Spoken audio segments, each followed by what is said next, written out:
नीतीश कुमार ने 2005 में बिहार के मुख्यमंत्री के रूप में शपथ लेते ही पहली मांग बिहार को विशेष राज्य का दर्जा दिलाने की थी। इसके बाद नीतीश ने पिछले साल नवंबर में दोबारा ये मांग दोहराया था, जब जातिगत जनगणना का रिपोर्ट आया था और एक बार फिर एनडीए में नीतीश की भूमिका बढ़ते ही ये डिमांड फिर से तेज हो गई है।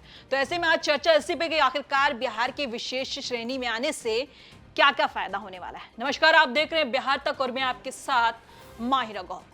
स्पेशल स्टेटस मिलने से अन्य राज्यों की तुलना में विशेष दर्जा प्राप्त राज्य को केंद्र से मिलने वाली सहायता में कई लाभ मिलते हैं। केंद्र प्रायोजित योजनाओं के मामले में विशेष दर्जा रखने वाले राज्य को 90% धनराशि मिलती है, जबकि अन्य राज्यों के मामले में यह अनुपात 60 से 70% है। इसके अलावा विशेष श्रेणी में आने वाले राज्यों को सीमा शुल्क और उत्पाद शुल्क, आयकर और कॉर्पोरेटिव टैक्स में रियायतें मिलती हैं। इसके अलावा इन राज्यों को देश के सकल बजट का 30% हिस्सा मिलता है। खास बात यह है कि यदि ऐसे राज्य को मिलने वाली धनराशि बच जाती है तो इसका इस्तेमाल अगले वित्तीय वर्ष में किया जा सकता है, जिससे राज्य की अर्थव्यवस्था को लाभ होगा। अब समझिए बिहार को विशेष राज्य का दर्जा क्यों चाहिए। साल 2000 में तत्कालीन बिहार राज्य को दो राज्य यानी बिहार और झारखंड में बांटा गया था।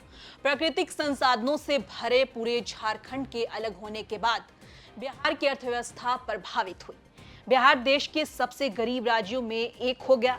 इसलिए नीतीश कुमार चाहते थे कि राज्य को विशेष दर्जा दिया जाए ताकि बिहार की बड़ी आबादी को स्वास्थ्य, शिक्षा और बुनियादी ढांचे तक पहुंचाया जा सके। पर केंद्र राज्यों को इस तरह का विशेष दर्जा देने से इसलिए बचती है क्योंकि वित्तीय बोझ बढ़ जाता है। बता दें, बिहार के साथ आंध्र प्रदेश और उड़ीसा ने भी विशेष राज्य की मांग की है।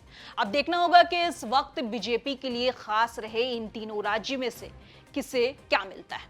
आपका इस खबर पर क्या कहना है, हमें कमेंट बॉक्स में बताइए और बिहार की तमाम छोटी बड़ी खबरों के लिए देखते रहें सिर्फ बिहार तक।